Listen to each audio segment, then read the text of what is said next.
जेव्हा तुम्ही राजगडच्या साईडने येता किंवा आता मेट पिलावरकडनं येतोय आणि गडाचा पूर्ण पसारा जेव्हा दिसतोय तेव्हा खरंच जाणवतं की या किल्ल्याचं नाव प्रचंडगड हे का ठेवलं असावं महाराजांनी.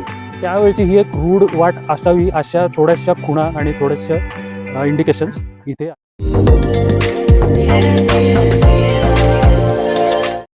मेट पिलावरेचा घाट चढून जसं वर आलो तसं समोर उभा ठाकला तो आव्हान देत उभा असलेला किल्ले प्रचंडगड उर्फ तोरणा. तोरणा हा पर्सनली माझ्या फेवरेट किल्ल्यांपैकी एक आहे आणि या गडावर जायच्या अनेक छोट्या मोठ्या वाटा आहेत. सुरुवातीला स्पष्ट दिसणारी वाट गडाला ऍक्च्युली कुठे मिळते आहे हे मात्र खालून दिसत नव्हतं. पण जशी जशी वाट वर चढायला लागलो तसे तसे अशक्य भारी नजारे दिसायला सुरुवात झाली. हा नजारा बघा, राजगडाची संजीवनी माची, राजगड आणि तोरणा यांना जोडणारी रिज आणि ही रिज जिथे तोरणाला मिळते ती तोरण्याची बुदलामाची. गडाच्या तटबंदीला भिडेपर्यंत तरी ही वाट चांगलीच मळलेली आहे. आता साधारण एक हाफ वे वर आलोय आम्ही. तर वाट अशी दिसते की फक्त 1-1.25 तासात कोकण दरवाजाला पोहोचू. पण सुरुवातीचा जो म्हणजे आतापर्यंतचा जो चढ आहे तो एकदम अंगावर एकदम स्टीप चढ आहे. तोरणा हा पुणे जिल्ह्यातील सगळ्यात उंच किल्ला आहे. तरी मेट पिलावरेवरनं जो पुढे घाट कुंभलजाई मंदिरापर्यंत येतो तो आपल्याला बऱ्यापैकी उंचीवर आणून सोडतो. तरीही या वाटेला चांगलाच एलिव्हेशन गेन आहे. खालच्या त्या निळ्या स्ट्रक्चर पासून हा ट्रेक रूट चालू होतो. सुरुवातीला स्पष्ट असलेली वाट पुढे पुढे मात्र झाडाझुडपात अशी हरवते.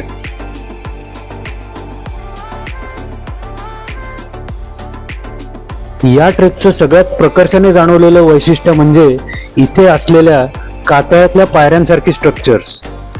म्हणजे जिथे जिथे पायवाट गायब होऊन आता कातळाचा पॅच चढायचा आहे तिथे तिथे या कातळात कोरलेल्या पायऱ्या होत्याच. तर आता खालनं कंटिन्युअस 1 तास चढ झालाय आणि 1 तासानंतर आता हे रेलिंग लागलंय. आता हे रेलिंग एंड पर्यंत आहे, कोकण दरवाजापर्यंत. तर चढ चांगला आहे या वाटेला. कंटिन्युअस आपण 1 तास भर चढत असतो किल्ला. तर आता रेलिंगच्या वाटेने जाऊन कोकण दरवाजातनं गडात एंट्री मारतोय. आधी वाटल्याप्रमाणे रेलिंगची वाट ही शेवटपर्यंत नव्हती. रेलिंगच्या वाटेनंतर सुद्धा 15 मिनिटाचा डोंगरातला एक खडा चढ चढून मग आपला कोकण दरवाजात प्रवेश होतो.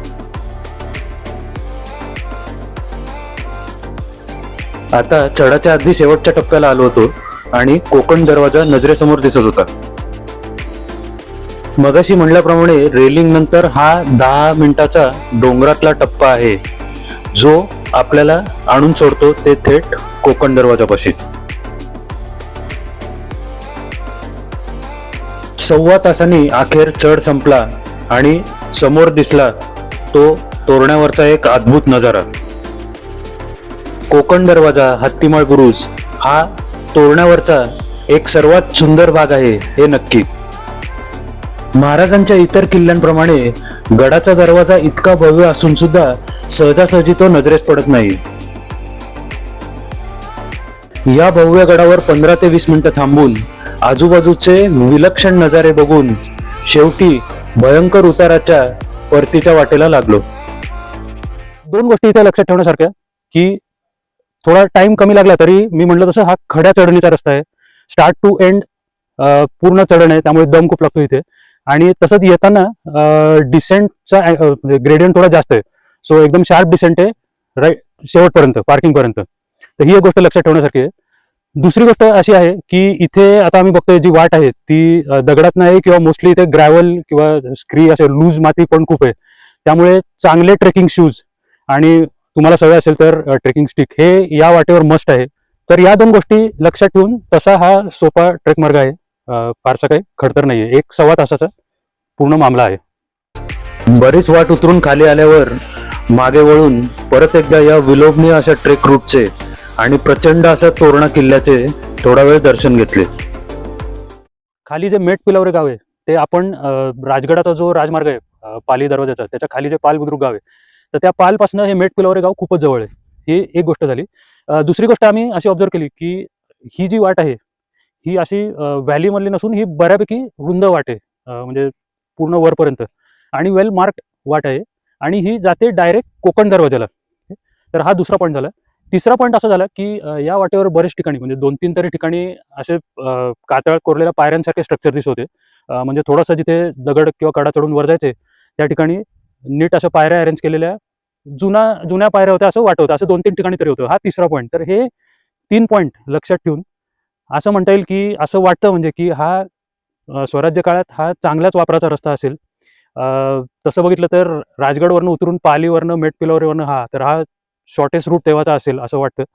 आणि दुसरी गोष्ट म्हणजे की जर इथे खाली बाजारपेठ वगैरे असेल तर इथे वर डायरेक्ट ती वाट कोकण दरवाज्यात उघडते. तर त्यामुळे हा मागचा रस्ता किंवा गुप्त रस्ता असं नसून त्यावेळची ही एक रूढ वाट असावी अशा थोड्याशा खुणा आणि थोड्याशा इंडिकेशन्स इथे आहेत. तोरणा, राजगड यांचे ट्रेक तुम्हाला कधीच निराश करत नाहीत आणि आजचा दिवसही याला अपवाद नव्हता. हा व्हिडिओ आवडल्यास पुढे शेअर करावा आणि चॅनलला सबस्क्राईब करावे ही नम्र विनंती.